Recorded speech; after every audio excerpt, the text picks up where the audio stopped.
Hare Krishna, everyone. Thank you so much for being here. Hare Krishna. Krishna. Hare Krishna, no, Hare Krishna Mataji, Hare Hare Bol. So let's begin today's session on chapter 13. Let's start with Manglacharan.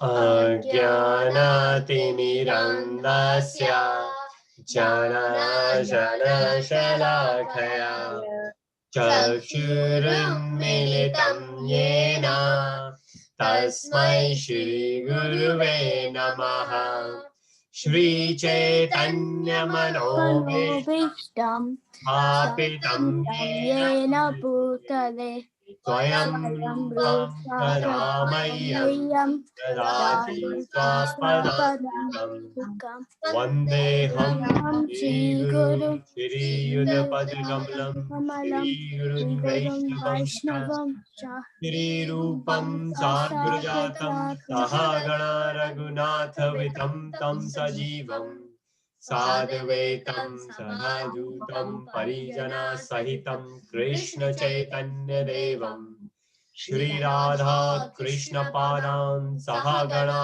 Lalita श्रीविशाखावितं च हे कृष्णा करुणा सिन्धु दीनबन्धु जगत्पते गोपेशा गोपिका कान्ता राधा कान्ता नमोऽस्तुते सप्तकञ्चा गौराङ्गी राधे वृन्दावनेश्वरी विश्वानुसुते देवी प्रणमामि हरिप्रिये वञ्चकल्पतरुभ्यश्च कृपा सिन्धुभ्य एव च पतितानां पावनेभ्यो वैष्णवेभ्यो नमो नमः नमो विष्णुपादाय कृष्णप्रेष्ठाय भूतले श्रीमते भक्तिवेदान्त स्वामिनिति नामने नमस्ते सरस्वती देवे गौरवाणी प्रचारिणे निर्विशेषा शून्यवादी पाश्चात्य देशतारिणे जय Shri Krishna Chaitanya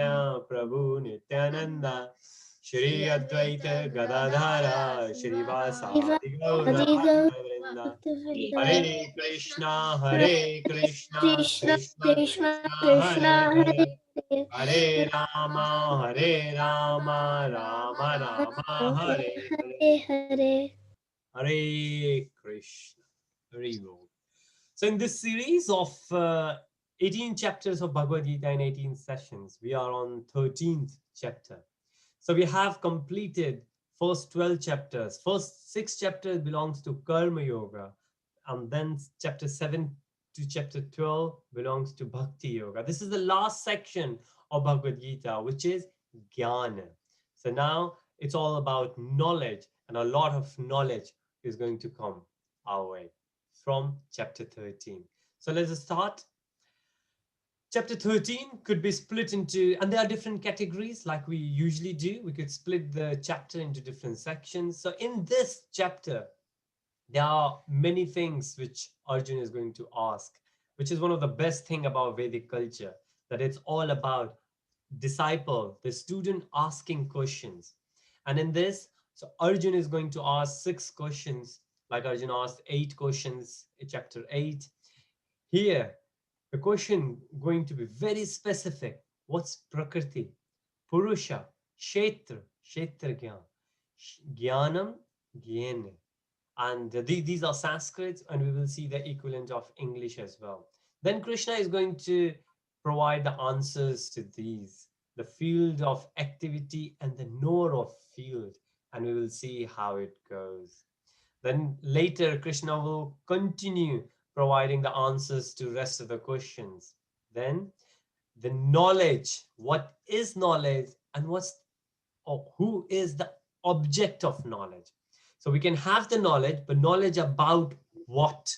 That briefly we have discussed before, and we are going to discuss it today. And then later verses going to resound the same thing again, which is a great thing about Vedic culture, that we keep reminding ourselves so there is no confliction at all. And then right at the end, how all these things come together, Prakriti, Purusha, and their union, like how these things fall into place. What's the relationship between Purusha and Prakriti? And then right at the end, Krishna says, I'm going to give you Jnana Chakshu, the vision of knowledge. And it says that when we should read the Vedic scriptures, we should have Jnana Chakshu. Jnana Chakshu, the vision which is transcendental. So we don't have the material vision to look at it. We got to have the transcendental knowledge. We try to understand ourselves. Otherwise, we need a teacher to be. And that's why the sons, we say we need to be part of one of the bona fide institution, the organization. And ISKCON is Gaudiya Math, is Brahma Madhva Gaudiya Math is one of those, which is bona fide sampradaya we should follow. And that's why we follow one of those, right? And this is what we have already seen. First 6 chapters belongs to karma. Between we have yoga, and then right at the end we have jnana, which is knowledge. And the perfection of jnana, we will find out, is actually bhakti yoga. So the main thing, whether we do karma yoga, whether we do jnana yoga, right at the end we got to reach to the level of bhakti yoga, which is explained right in the middle. So the realization could start from different paths, but at the end, the destination should be the same.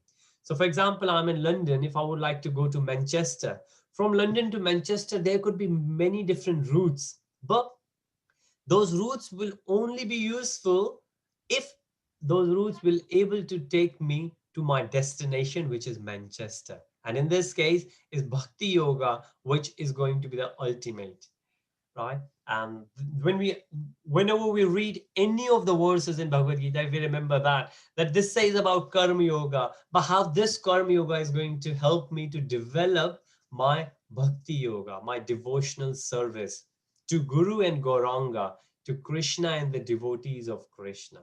Then we can understand our position much better and it's all clear. Okay, so let's switch on the presentation.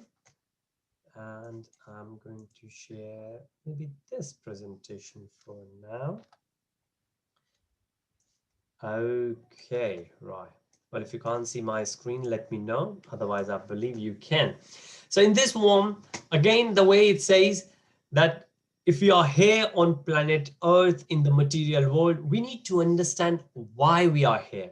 And not only that, why we are here, what are the things around us? Whenever we play a game, we need to understand the rules of the games, right? And in material world, we need to understand material energy. Krishna has already said that material energy is part of me, right? Krishna said that I have 3 different energies: internal energy, which is a spiritual; external energy, which is all material; and then Krishna says I have marginal energy, which is us living entities on this planet. They are marginal energy of Krishna, of the Supreme. Why marginal? So internal is spiritual and external is material. Marginal is which has the choice to be spiritual or material, and that's us. And that's why we are reading Bhagavad Gita, so we understand that the whole idea of us being here is that we get spiritual so we can go back to our spiritual eternal position, which is to go back to Goloka Dham, where Krishna is. And that's what Krishna says. So the verses here, 6, 7, 27, they mention the know your playground. And we understand why it says playground, because that's one of the questions Arjun has asked. And then Krishna gives the knowledge, but then knowledge beyond books. So Vedic culture has always stressed on experimental, the realization. It's not the borrowed knowledge that somebody said it and we follow. No, we put that to the practice. And then from our self-perception, self-realization, we understand it. But again, because our senses are defects, full of defects. For example, without glasses, I can't even hear. I can't even see. And sometimes when you are on the phone, somebody pretend to be someone else. And we will get cheated. It's quite easy for us to get it. And a lot of times this happens, right? So our senses are not perfect. But with all those imperfect senses, following the scriptures, try to understand the scriptures with the true meaning. And that's where, again, bona fide spiritual master comes into picture. It's one of those, whether if you would like to get into Oxford or Cambridge University, you got to follow what your teacher says. But again, you need to remember, you need to follow. You need to understand what teacher says, not only just what teacher says and you misunderstood and you just followed and then go back to the teacher that you said it. No, you got to understand. You got to ask teacher again that that's what you are saying. Is that's what you meant as well? Because if you don't understand, then 22nd verse says we can fall into a trap. There's a trap if we don't use that knowledge. And that's why, along with material knowledge, which we get these days in the school, spiritual knowledge is very, very, very, it should be the foundation. It's very crucial. And then right at the end, if we have that knowledge, if we can go away or beyond that trap, then Krishna says, are you seeing? Are you really, really, really there? Because a lot of times we say we are seeing, but most of the time it's not us. And we will see what that means. So getting further, very quickly in a different presentation, if we see the way all these 6 topics of this chapter has been designed. So Arjun is going to ask Krishna about Kshetra. Kshetra is like the area, and that's why it says the playground. Kshetra and Kshetragya, who knows this playground? And then the Jnanam, what's the knowledge we need to know? And Arjun has asked these questions from Krishna, and Krishna is going to describe all that. Then how we should get the knowledge, what kind of knowledge we should get. Then going forward, the object of knowledge. So we should ask the knowledge this way. And later we will understand chapter 17 explains very well. Chapter 18 does this as well, that we have mode of goodness, passion, and ignorance. And all these things could be in different modes. For example, knowledge could be in 3 modes. Now, what kind of knowledge could be goodness, passion, ignorance? What kind of food, what kind of thought, what kind of consciousness could be one of these 3? That's been explained in chapter 17 and 18. So we will see that later. And then Krishna explains Prakriti Purusha, which is one of those 6 questions. But then how these 2 work together. And that's like Krishna and us. What's the relationship between us? Then the vision of knowledge. Once we got it, it's not that whatever Krishna will say now, even if Krishna will, even though we can feel the presence of Krishna all the time, but even if Krishna is not with us, we can always have that vision where we can see Krishna everywhere around us. Okay, going forward. So this is for the knowledge. Remember, we have completed Bhakti Yoga. We have completed devotion. So very purely, we are going to start with the knowledge, right? And very first one, Arjun said, oh, my dear Krishna, I wish to know about Prakriti. And now what is Prakriti? In Hindi, in Sanskrit, it says, but nature. All the things around us, we say natural things. Arjun is asking about that. Krishna is going to explain what Prakriti is. Then Purusha, who is the enjoyer? Who enjoys this nature? So for whom you have made this nature? A lot of time people say, so different religion, sometimes people say, well, we don't mind eating non-veg. Why? Because Krishna has made it for us. God has made animals for us. Somebody else argued. And then some people say, well, why not we exploit nature? Because Krishna has made nature for us. So again, there are different consciousness. And we will see consciousness. Consciousness is a big, big term. And how our Vedic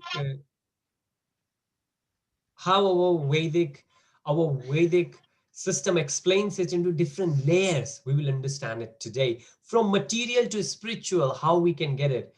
Chapter 13.5, 5th verse of this chapter is going to explain that. So we will see that as well, right? But the very first thing, what is nature? Who is enjoying that nature? The one who is enjoying is called or referred as Purusha. And then the field and the knower of the field. This is what we call Kshetra. That's very, very well used in Hindi. But in Sanskrit, Kshetragya. Then, and what's the knowledge and the object of knowledge? So 6 questions have been asked. And then Krishna is going to reply back to them, right? So Supreme Personality of Godhead in verse 2 says, this body, O son of Kunti, is called the field. So the Kshetra, where we can play, this is the body. So the soul we know, and we can see in this picture, the soul is in the body, right? The soul, the symptom of soul is consciousness. And soul is within this body all over the place, right? You can't say, oh, in my hand, I don't have consciousness, right? Maybe once the hand is not part of the body, you can say. But as long as the hand is part of the body, consciousness is there. Whether we can feel that consciousness or not is a different thing. But consciousness got to be there as long as that's part of our body, right? Until as the nervous system falls down. But that's more or less right at the end.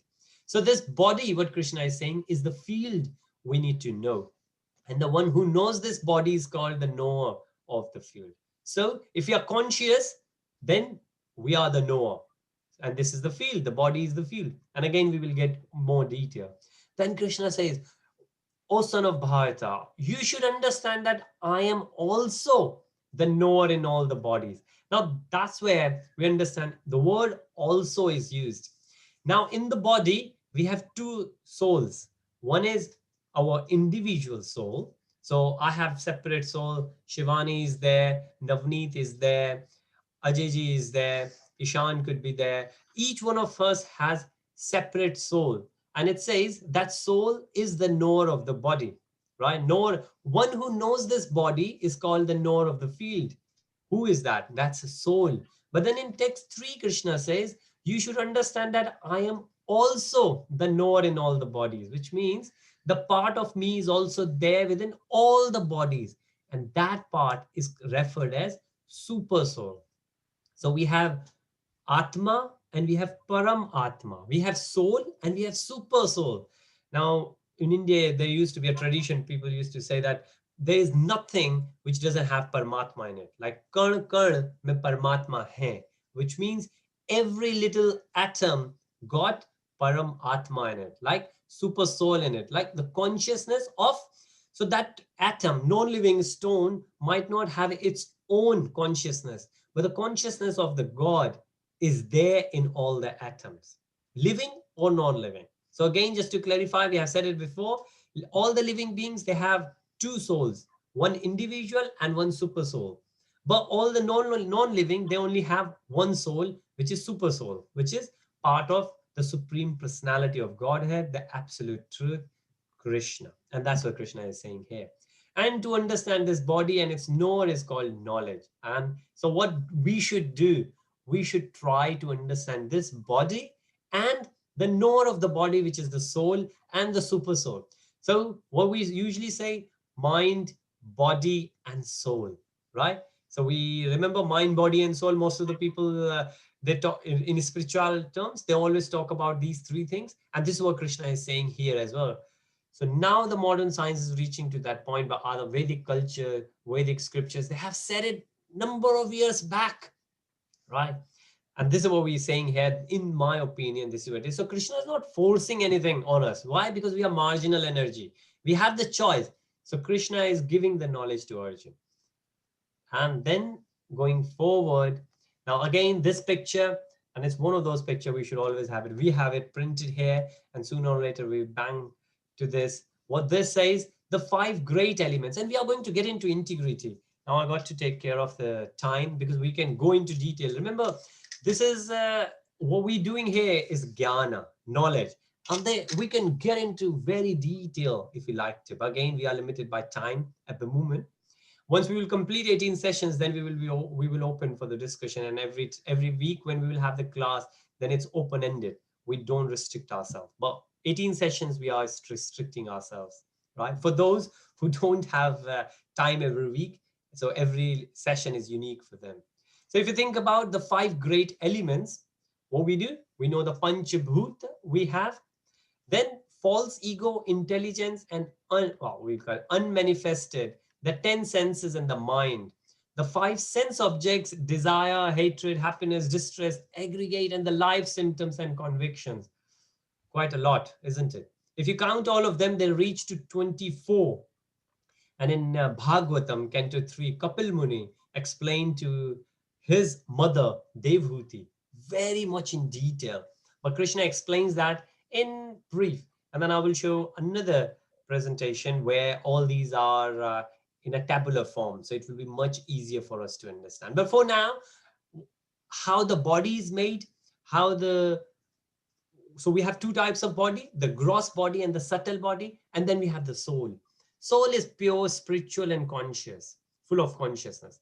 But because of the gross body, The body, we feel this is us, but this body is not us. And we can understand that as well. If the mind is somewhere else, doesn't matter how much this body is enjoying, we are not enjoying the thing. For example, I really love that example. If somebody is eating if somebody is really eating the best pizza in the world, kids really love it. But at the same time, if somebody will call and, oh, something gone wrong in your family, that pizza is there, you're still sitting in the restaurant, but the taste of the pizza is gone. That body will not able to enjoy that. The same thing if you're watching your best cricket or football match, but if somebody will call and your family member is sick, we had to rush. You will leave and drop it and go there. Why? Because of consciousness. And that's the reason we understand that we are not this body. This body is enjoying and we feel that we are enjoying. But really, where our mind is, that's what. And obviously, intelligence is on top of mind. And we will see. We will see the tabular form of these all, and then we will understand better. But for now, I will just quickly run through. Then what Krishna says, what Lord declares as knowledge. And again, the Sanskrit words, I will share this so you can have this, so you don't need to take the screenshot. But each and every single word Krishna says is there, right, on this slide, that these things we should, as a devotee, we should develop these things. Now, it doesn't really matter. Well, I will say, keep your mind open, keep your horizon open. I would never say that we need to restrict ourselves to Hinduism or to Sikhism, to Jainism, to Muslim, Christian. You will find anyone who has these qualities is a devotee, right? Doesn't matter what kind of dress that person wears. Doesn't matter whether that person is in the temple, in the mosque, in the church, or in the stock market. Doesn't really matter. What matter is whether that person has those. Now, it could be that somebody has the tika, somebody wears the kurta and have the bead mala, but doesn't follow, doesn't possess these qualities. And not only that, doesn't have it, not working to have them, to develop them, then that's not a devotee. That's what we call mithyachari, the pretender. Unfortunately, we do have many of them around, and sometimes we are them. Sometimes we try to pretend, right? When we go to the temple, maybe our consciousness is not there, but we think, oh wow, you will pretend, oh, I really love coming over here, and maybe not. So we, rather than others, the whole reason we check this is a kind of checklist for us. And the whole reason we check this, because we would like to check our progress. Are we improving in devotional service or not? Right? So I won't go to all of them. On Sanskrit, if you understand, on the left, and English, if you understand, is on the right, and you can see those. But the list carries on, and all these things Krishna says is knowledge, right? All these things are full of knowledge, and these are the things we need to develop, right? Unalloyed, ananya yogena, unalloyed devotional service. What does unalloyed means? Like there is no mixture. It's called mikshit, right? Mishrit bhakti is another word. So there is nothing mixed in it. Pure devotional, pure love of God. We don't have any hidden agenda. We don't want anything from Krishna. Imagine if one of you will go and serve your mother and father, help them press the feet or try to do some kind of service, but then you have something in mind. Oh, when this mother of mine is going to die, she's going to give the property to me. Imagine, first of all, obviously mother will find that out. Mothers are always smart. But what do you think what will happen to that devotional service? Is mother going to say, oh, well, even though the mind is unclean, the person is doing something? Nah, it doesn't work that way. However, if somebody's mind is pure, but that person doesn't able to do the service, right? However, it's very, very rare, because if your mind is pure, you will able to do the devotional service. Any questions so far? Whatever we have discussed. Sorry, Mataji, you have raised your hand. Yes, please. Yes, Prabhuji. The aspiring to live in a solitary place, Yes. that is like we have to stay with the devotees and the spiritual master and then learn from them. Yes. So what does it actually mean? I mean, doing your everything on, can't mean you're doing everything on your own. No. Well, remember, bhakti, what Prabhupada ji said it and Krishna also says, that bhakti is actually very easy. The only thing is we have complexed our life. And the very first thing in bhakti comes hearing. So hearing is very, even if you don't do anything, right? Nothing, we can hear. If we are just, doesn't matter what we are doing, if we are hearing about Krishna, if we are hearing Bhagavad Gita like what we're doing now, if we are hearing Bhagavatam, a lot of courses these days are there online, right? And if we can hear them, that's the very first thing we can do. And that's a part of devotional service. We don't need to do anything. It's so simple. And that's considered as devotional service. Right? But let's move on to the next one. Next one says manan. So the very first one is hearing, but the next one is manan. Can we think about it? Like once we have heard, for example, after this, so this session happens 1 hour in the whole week. But how many hours we have rest of the week? When we don't do anything else, do we think about this knowledge we get it here? If we do, thinking about Krishna, thinking how we can develop those things is also part of devotional service. So devotional service doesn't only mean that we go to the temple and we do something like we do the cooking service or we clean there or we serve the devotees in some other ways. That's also part of it. But the hearing is one of the most easiest thing we can do, especially the current circumstances where we have enough time in our hand and while at the convenience at our home, we can sit and hear. But yes, yeah. First thing we should hear, then we should do manan, we should think about it, what we have heard, how can we improve ourselves. Then we can also do kirtan, right? We can also do kirtan. And then we can tell others. So if we have family members on the phone, we speak to them anyways. On Zoom, we speak to them. Face to face, we speak to them. We can say, well, this morning we did chapter 13 of Bhagavad Gita. Have you done it? Oh, it was amazing what Krishna is saying to Arjun. Have you heard it? Let's have some discussion about it. What do you think about it? And where I used to sit in my office, on the right hand side, I had a colleague who was Christian. And we used to exchange now and then these kind of conversation. And this conversation is devotional service because at that moment, we are pure spiritual. We are not thinking about anything material, right? We are not, so I'm not discussing with him with a hidden motive that like, well, he's my colleague, but if I'm discussing similar thing with my boss, I don't have the hidden agenda that he will give me promotion and that's the reason I'm discussing it. So as long as we don't have any hidden agenda, we don't want anything back in return, we're just doing this because we love doing it. And if you think about it, we do love talking about it. These are one of those, and that's why a lot of people, they talk about meditation, consciousness, power of now. Why? Because that's what spiritual is. Doesn't really matter. Materially, we have seen how much. We are doing a series for kids which says the journey of self-discovery. And in that, we have discussed so far that materially doesn't matter how great we will get, power, fame, riches, doesn't really matter how much money we get, we will never ever get enough satisfied from it. And that's the beauty of spiritual. And that's why we have that need of spiritual. So thank you so much, Mataji, for that question. Very well. Any other question, please? All right, okay. So very quickly, what we'll do, how about we do the quiz maybe now? Yeah, it's good time to do quiz. Okay, so let me just quickly launch the poll. And we have chapter 13. Right, okay. Some of the questions might not be covered yet, but it's always good to do it.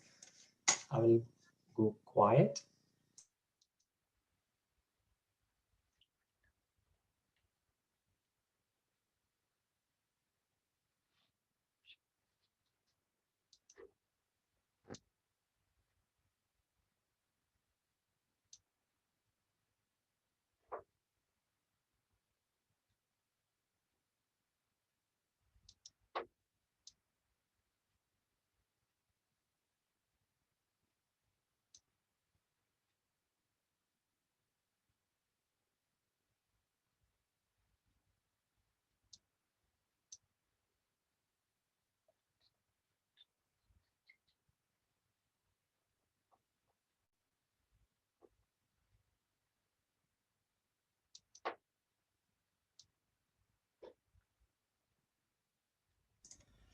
Right, okay, Hare Krishna. All right, so the first person has just done it. We have 6 questions.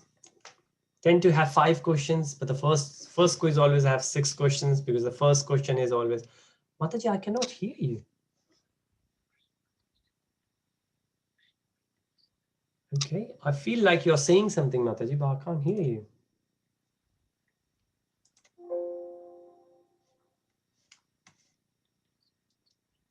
Oh, Mataji reading, I guess. She's saying something.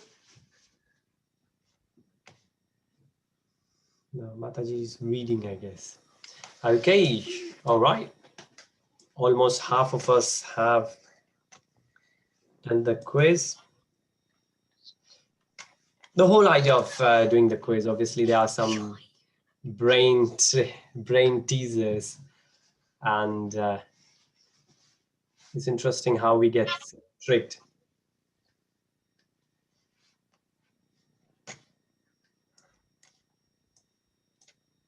Okay, so maybe the last minute running, and then we will close the.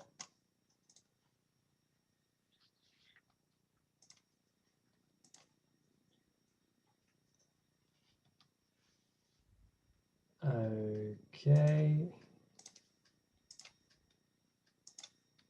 All right, okay, sure. So I will close the quiz now. Right, so I'm going to share the results in the chat, in the group. So we shall continue with the rest of the chapter. Arrivo. Okay, so the chart goes on the side. So what we have seen so far, and again, remember, we are just discussing on the superficial way, right on the surface, but a lot of detail could be discussed on this. But now this is one of those questions Krishna is going to explain to Arjun. So Arjun says, who understands all this, right? And then there's the field of activities, body. So everything is happening. So we live our life, all the experiences we have through the senses, and their senses are part of the body. So this is the body. The knowledge and the knowable have been similarly described by me. Only my devotees can understand. So again, Krishna has explained that what we need to do, we need to become the devotee. Mad bhava, right? Mad bhakta. Now, if you see these words, mad bhakta, bhakta is devotee. That's what we say, whether we do karma, whether we do jnana, we have to become a bhakta, we have to become a devotee, right? So anywhere else, if Krishna says anything about devotees, we do need to understand that Krishna is again saying, again and again, mad bhavo yo padyate, attains, right? Now going forward, we have seen this picture before. These are 3 material modes of, this is where Krishna is warning us. This is a trap, right? And this is where we understand that goodness, passion, ignorance, these 3 things, these material modes are making us dance. Who is doing it? The living entity in material nature thus follows the ways of life. This is a very Purusha Prakriti Sthoe Bhunte Prakriti Jan Guna Karanam Guna Sangasya Sad Asad Yoni Janmasu. So if you see each and every word of this, the living entity in material nature thus follows the ways of life, enjoying the 3 modes of nature. This is due to his association with the material nature. Thus, he meets the good and evil among various species. So we know 8.4 million species we have on the planet. And then one of them, well, actually 4,000 of them are in living entities, and human is one of them. So, but human is one of the best one because our consciousness could go beyond these 3 mode of material nature. These 3 mode of material natures, they are making us dance here. And we believe that this is what we are doing it, but we are not doing it actually. These material modes are making us do it. When we eat food, and if we eat the ignorant food, like the fast food from, I don't want to take anyone's names, but any of those high street where the food is not fresh, we don't even know when that food was cooked, what was in it, or maybe non-vegetarian food, that's in ignorance. and Krishna will give more details later. But again, the food, the thought, the consciousness, the knowledge, they could be in all these three modes, and we need to be conscious what we do. And that's why Krishna is giving the vision. So in the middle, the Jnani is sitting, a saint is sitting, and Krishna as a super soul gives the knowledge. And that's the vision we need to have, Jnana Chakshu. One who sees the super soul accompanying the individual soul in all bodies. How many souls? Two souls. So the very first realization is Brahman realization, where we realize we are not this body, we are the spirit soul. We are the soul, spiritual soul. But then the level beyond it, that we also realize that there is a Paramatma. So that's the second level of consciousness, second level of realization. And when we understand there is Paramatma, that Paramatma is not only in us, Paramatma is in everyone and everybody. And when we reach to that level, then we understand there's no, the black, blue, green, white, all these people, their skin color is different, the dresses are different. Within, under those dresses, the person is the same individual soul and the super soul in all the living beings. And that's how we keep ourselves in Krishna consciousness. And who understand that neither the soul nor super soul within the destructible body is ever destroyed and actually sees. So who sees? That soul, that individual soul and the super soul, they see. The body is nashwar, destructible, material. So that's what we need to understand. And that's what Krishna is saying. This is the vision of knowledge. That's what we should see. And that's another beautiful verse. This is one of those verses we should remember all the time. What it says? One who sees the super soul equally present everywhere in every living being does not degrade himself by his mind. So we need to focus mind. We need to have the mind in control. Otherwise, mind will take us here and there. Because remember, the senses are like horses. The mind is like the reins controlling the senses. And intelligence is the charioteer who is controlling the rein. If you understand that analogy, then we can understand if the mind is not in control, then those senses could take us anywhere. We would like to hear about Bhagavad Gītā, but our senses will say, our mind will say, what about Bhagavad Gītā? It's 5,000 years old. How about we listen to latest Bollywood songs? I don't even remember which one is in trend these days, but I'm sure there must be some, right? But that's where we need to control the mind. And first we control, but it's easier to engage and hard to control. And Krishna consciousness, association with devotees, give us the opportunity to engage, which is more easier. But thus he approaches the transcendental destination. And it's not about Hinduism, Christianity, Islam, Buddhism, any other religion at all. This is universal. And if we analyze, if we do observe, if we do the meditation, we can realize it. It's a self-realization perception we could have. Right? If you see this Jnani, what this says, that the cow, the chandal, the elephant, the Brahmin, all of them, the person could see presence of super soul in all of them. That's what this picture is trying to pretend. If we remember this picture, Brahman and Chandal, they are the two sides of the same spectrum, good, bad. And then we have the elephant, and then we have the person who is holding elephant, controlling elephant. All of them have super soul. So all of them is same, right?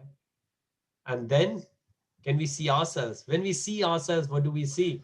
In the mirror, we just see the external beauty. Do we see what's behind it? Can we see the super soul? Okay. Hare Krishna. Okay, I think Dhruv by mistake put the virtual hand up. All right. So this one says again the part of vision of knowledge. One who can see that all activities are performed by the body, which is created of material nature, sees the self does nothing, actually is the one who is seeing. So the one who understands that everything is performed by this body and by three modes of material nature. The soul is not doing anything. Soul is not doing. The only thing soul gets bewildered by the association of the body. We believe our consciousness forgot that we are spiritual soul. Our consciousness is thinking we are this body.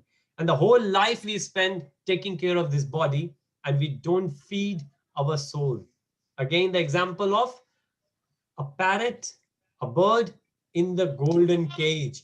We keep cleaning the golden cage, so golden cage will look better, but we don't feed the parrot. What will happen? The parrot will die. And there's no use of that golden cage anymore. So the parrot is the soul and this golden cage is the body. We do need to take care of the golden cage. We do need to take care of the body, but we should remember we are not the body. Body is just like a vehicle for us. And then we don't mix. You don't mix, right? Those with the vision of eternity can see that this imperishable soul. So soul is eternal. Chapter 2, the first part, Atmagyan. Soul is transcendental, eternal, and beyond the modes of nature. Despite contact with material body or Arjuna, the soul neither does anything nor is entangled. So that's what we say. We don't, initially we will say we should always try to do the good things. We should work in the mode of goodness. But the idea is to go beyond it. That's the idea. And if that's what devotees do, they don't do the, what is good? Good is when we do good with the hope that we are, and with the consciousness that we are doing good. But when we do something, considering that's our responsibility, then there is nothing good about it. That's our responsibility. Like yesterday, we were watching a video about Japan, and they said in Japan, it's rude to tip a waiter or waitress. Why? Because they take the pride. They take that as their responsibility. Giving them tip means that we are encouraging them that do better service, we're giving you tip. No. So similarly, we should, well, I'm not saying that don't tip. If you want to tip, you tip. But what I'm saying is that we should do our activities considering that this is our duty, not because it's good and we should do good. But of course, until unless we reach to that level, we should always think of what's good and bad, and we should always keep ourselves to the good side, but we should always try to go beyond it. Hare Krishna, Mataji. Mataji can't see your camera, but can see your hand. Yeah, okay, put the camera on. Yes, Prabhuji. Yes, please. It says that soul neither does anything nor is entangled. But Yes. isn't it soul is one of the part of the 3 or 5 doers? People say it differently. Yes. It's Yes. difficult to understand. And nor it says it's entangled, but we feel that soul gets bewildered and entangled in this material world. Yes. Am I wrong? I may be wrong. I understand it. No. Mataji, you're right. Your question is right. And Ajayji is asking similar question that could you explain more on the soul in the human body? And that's right. And you mentioned very nice things about the doer. So there are 3 doers. So who does it? Now, soul doesn't do anything. And soul is not even entangled. The illusion is there that the soul is entangled, but soul is not entangled. Okay. It's like we have 50-pound note in our pocket, but we think we are beggars. We think we are entangled in poverty, but we are not. But yes, somebody will see and somebody will say, oh, well, he's a wealthy person, because that person knows that person is a solicitor. That person knows that his father has left everything for this person. So this person is super rich, but the person itself doesn't know about it. And if the solicitor will tell someone else that this person is very rich, the other person is saying, what are you saying? Look at this person. He's a beggar. And this is our condition. Okay. It's an illusion. The soul is not entangled. Now the 3 soul desires, 3 modes of material nature, they do the things. This body is going to do things for us, right? But the super soul is the one who sanctions. Now, again, the example I usually take. So in our family, I'm there as a father. Shivani is there as 8 years old, or 8.5 now. And Aryan is there nearly 12. Now, if Shivani will desire something, Shivani will say, oh, I love to have the chocolate, right? But she just desires, she's not going to do anything. Now, Aryan might say, okay, Daddy, would you mind if I will get some ice cream or chocolate for Shivani? as the father, I will say, well, tell you, well, it's not good for you. It's bad for your teeth. But okay, we should not have too much. But if you want to have a little bit, take a little bit. So I have given the sanction, permission. But Aryan is going to buy it for Shivani. So these are three modes, three doers. Shivani is the soul who desire. Then Aryan is the one who is going to do. And then the father is the one who sanction. And this is how we can understand three things. The soul, the material mode who are going to do, the body is going to do, and body is material. And the Krishna is there, super soul is there, who is going to sanction. And that's why another thing we say that nothing happens, not even a leaf could move without the permission of Krishna. And that's true, because Krishna sanctioned it. But also Krishna says that I have given you the permission if you like to go this way or that way. Like as parents, we do. We don't want kids to go out and play in dirt, for example. But if they will say, no, we want to go, we say, okay, go and make your own experience. They say, no, we don't want to wear the jacket, we are good, because inside everything is heated, but outside it's not. Or when they go out, they realize, oh, it's not. And they will come back and they say, okay, we want jacket. You were right, Daddy. I say, okay, now it's your personal realization, take the jacket. So sometimes we give the permission and somebody will say, what? You gave the permission to your son to go out without jacket. What kind of father you are? And what will father say? Well, I try to explain it. I've written Bhagavad Gītā. I've given the Bhagavatam. I've given so many devotees, but this person doesn't understand. So let that person experience it, and that's how it goes. Very well. And then, right. Thank you, Mataji. Okay. All right. Haribol. Ajayji. Now, Navneet has asked the question, what happens to the soul? Well, what happens to the soul in terms of soul desires, but soul doesn't enjoy that thing. If you think about it, if you think about it, the soul cannot, because it's the body, the senses are, if you are going to eat the chocolate or ice cream or anything, who is enjoying it? It's the body who is enjoying it, right? The soul doesn't enjoy that thing at all. So what happens to the soul at the end of the life?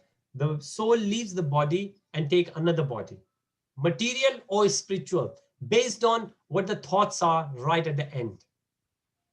And with that, we move on to the consciousness, and I would like to check on the time at the moment, please. Thank you. All right, we have a few minutes. I would like to show some other slides as well, where in the tabular form, it has been explained very well, and I will share those slides also. But it says about consciousness, O son of Bharata, as the sun alone illuminates all this universe, so does the living entity. One within the body illuminates the entire body by consciousness.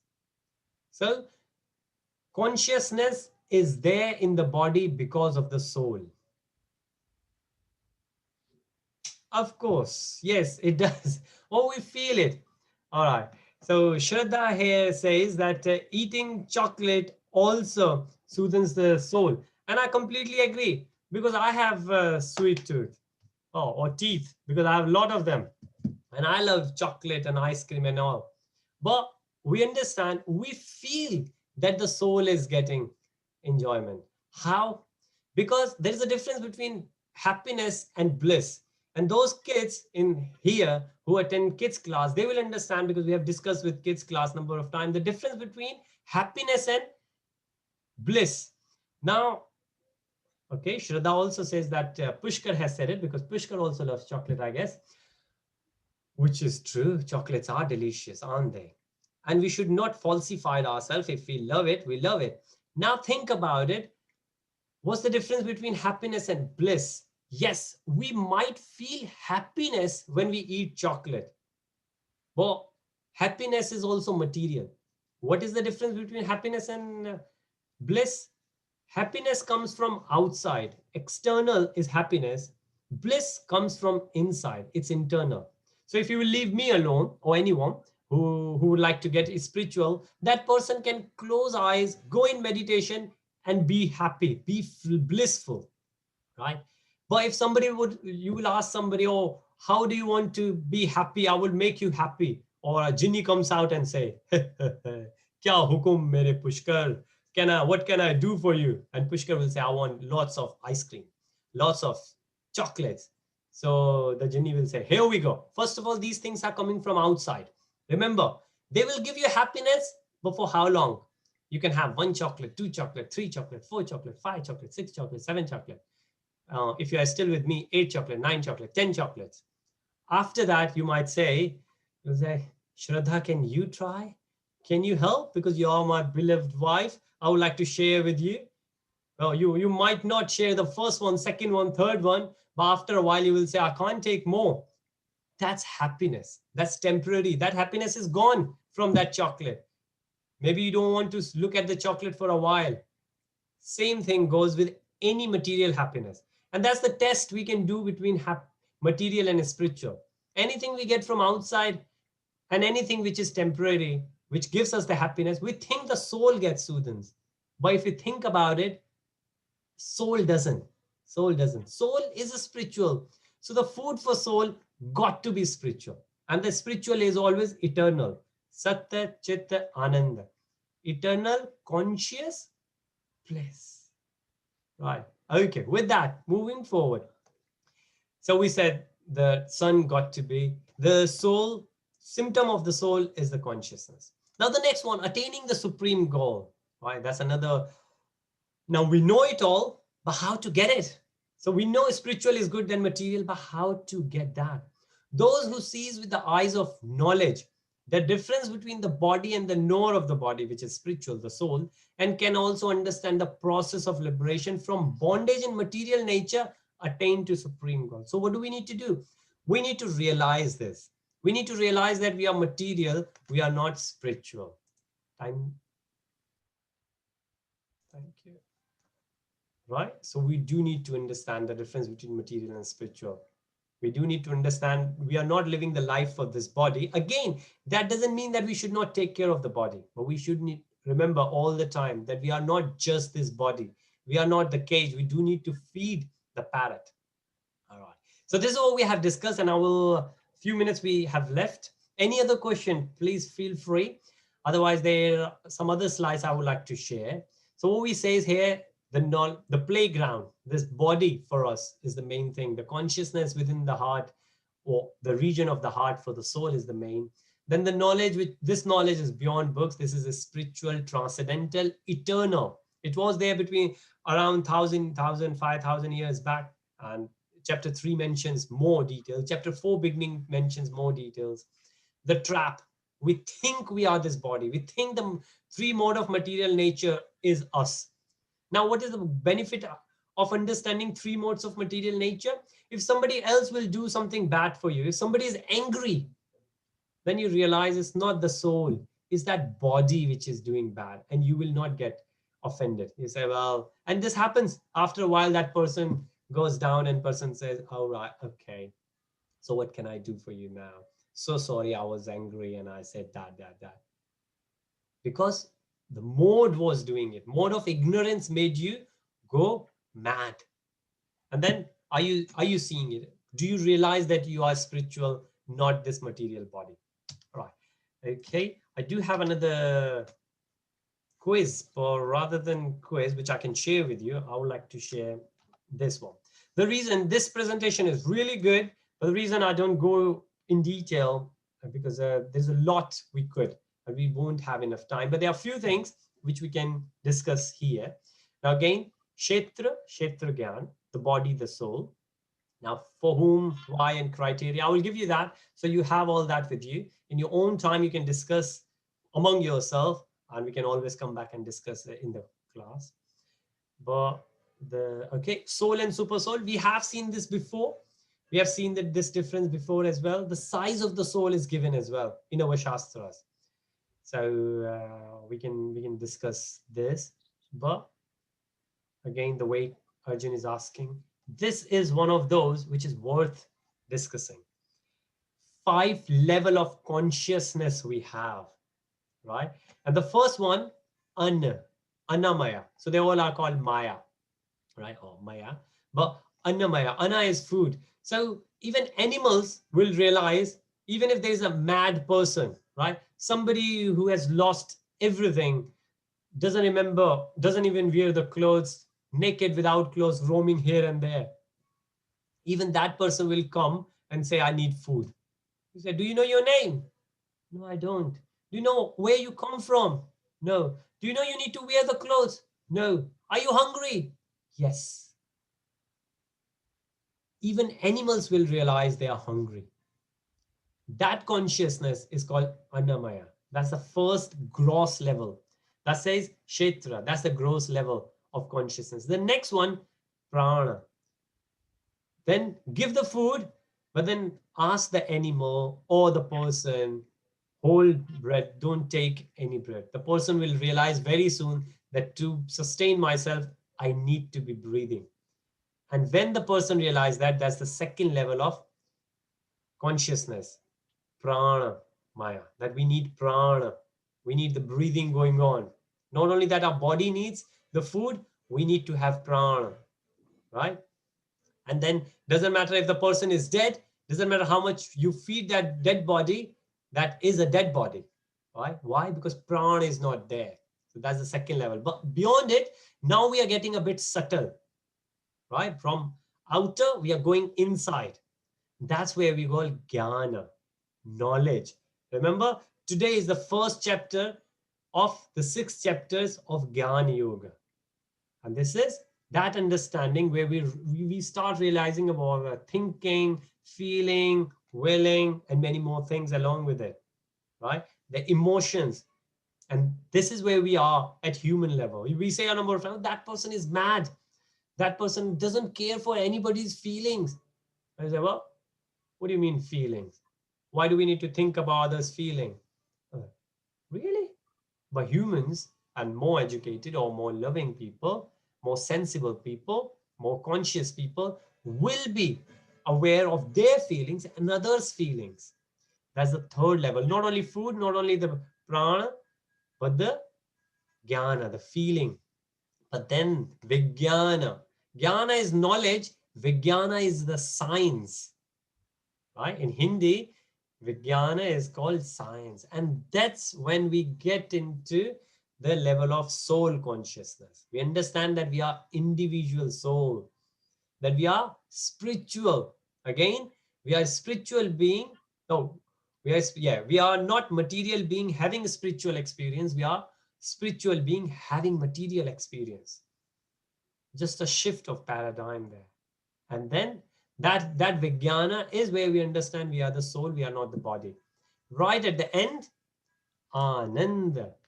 And that's where we reach at the end and we say, we are not only individual soul, but we do have super soul with us who sanctions everything for us. It's not only we doing everything. Any question on this, please? This is what we call Brahman realization. Now, if you follow or if you have heard of Shankaracharya ji, Gautam Buddha ji, so Buddhism, Jainism, Sikhism, sorry, anyone said anything? Oh, right, maybe not. So all these where we don't have the person, we don't think that Krishna or there is any absolute truth somewhere outside, they consider Brahman realization as the ultimate realization. So this is what all the jnanis, so all those meditators who will go on top of the mountains, in the cave, and can't do now, but there are examples in the scriptures that meditators, they used to go underwater to do the meditation. They will get to this level. They can't go beyond it. Well, they can go beyond it once they have reached to this level. But this is the progress gradually they will make. Panch, so it says Brahma Pancham Pratishtha. 5 stages of Brahman realization. It's also mentioned in Upanishad, Taittiriya Upanishad. There is a history behind why this Upanishad is called that. But we are on the time now. So any question on this place? Because we are 11. Anything we have said so far? Oh, sorry, Ajay Kaleji has said, why prana maya is not first?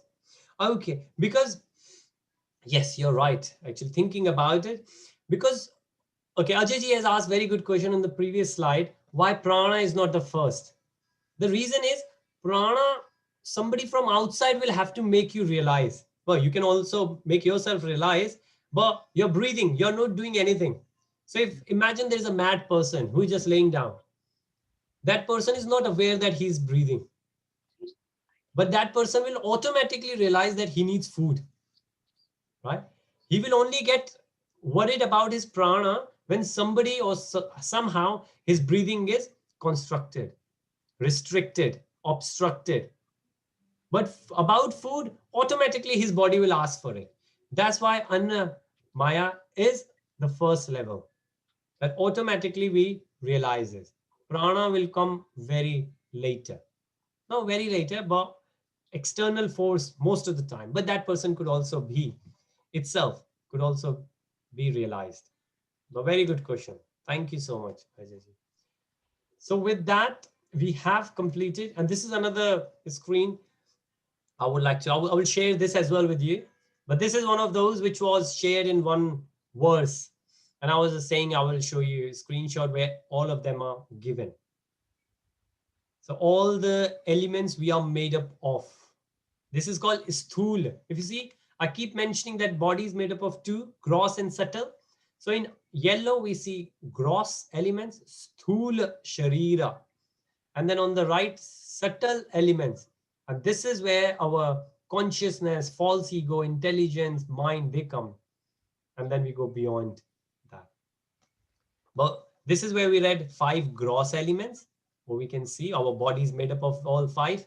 Then we have the 5 senses, the Panchabhuta, Gyanendriya, Vishya. So these senses, so eyes will only work when we will see something. If we will not see something, there is no use of eyes. For example, there was a movie where I don't remember the name of the movie, but the parents were dumb and mute. I think, yeah, they could not say anything, they could not hear anything, and the child was born. All right, okay. Yes. Okay. To answer Mataji's question, that Mataji says there are 3 stages of Brahman realization. Mataji, there are 3 stages of Bhagwan realization. Yes. Yeah. Yes. Yeah. Okay. Okay. Yeah. So we have Bhagwan, Paramatma, we have Brahman, Paramatma, and Bhagwan. Yeah? Okay. Ultimate truth could be realized into 3. Now, that's why we say Buddhism. So whatever Buddhism or Adi Shankaracharya says, we agree with most of the things they will say, but they talk about the very first level, which is Brahman realization. And what we explained in the previous one, that Brahman realization also itself happens in 5 different stages. Yes. Yes. But thank you for Thank that. you. So what we say here, so sorry, just to complete that, so the couple was there, the parents were there, they got a little baby now. And the very first thing they wanted to check if the baby could hear, because they could not hear. Mother and father could not hear. They were dumb and deaf. And there was a toy. Within the toy, they had something where if you shake, the child moves left and right. And they were shaking that left, right, and the child was not doing anything. And they thought, what? Our child is. Name of the movie, Koshish? Uh, Kushi? Yeah? Okay, sorry, Mataji. Kamoshi. Okay. Yes, Mataji, I think you're right. Kamoshi. I don't know, but my wife is here and she knows all about Bollywood. So you're right, Mataji. Thank you. So, yes. And then what happens? The child could actually hear when they called doctor. Doctor came around and doctor opened that toy and realized nothing was in there. So there was no noise. So which means the ear was there, but the sound was not there. Shabd was not there. So ear and all these senses will only work when the object of senses are around, right? So we cannot do anything with the senses. We have the eyes, they will work. We can decide what kind of objects we want to see, right? So we are parents. We don't want our children to go and see the bad movies. We want them to see the good movies. We will say, watch Krishna movies. So we just want to decide, we want to engage their senses in the good objects. We don't want to control their senses, which is very hard. Engages the senses. bit easier. I won't say very easy, but bit easier. And then we have the working senses, that all those senses which are going to actually do things for us. So this is where we have, so what we have, 5 times 4. 5 times, oh yeah, okay. So 5 times 4, we have 20 here, and then we have 24 here, and then we have the soul. So we say 25 elements in it. This is what the Jnani will understand. The body, the Kshetra and Kshetragya will understand. This is what we understand. Okay. So I will send this as well, so we can understand. This is really, really good and powerful, which should, we if you remember that, we are always conscious what we are doing. All right. Thank you so much. I would like to conclude here. So sorry, I've overrun, I think, a couple of minutes, but I just really wanted to share these slides. So thank you so much. We have done chapter 13, the first chapter out of 6 chapters of Jnana Yoga. I will share all the contents in the WhatsApp group, and look forward to see you next week at 10 a.m. where we will move to chapter 14, which is also very well in detail. We will talk about it. Any question meanwhile you have it, feel free. I will stay here. Or if you want to ask on WhatsApp group, feel free. The whole week is there. We can always discuss. It's good to have discussion going on. Thank you so much for your time today. Hare Krishna. Thank you so much. Hare Krishna. Srila Prabhupada ki jai.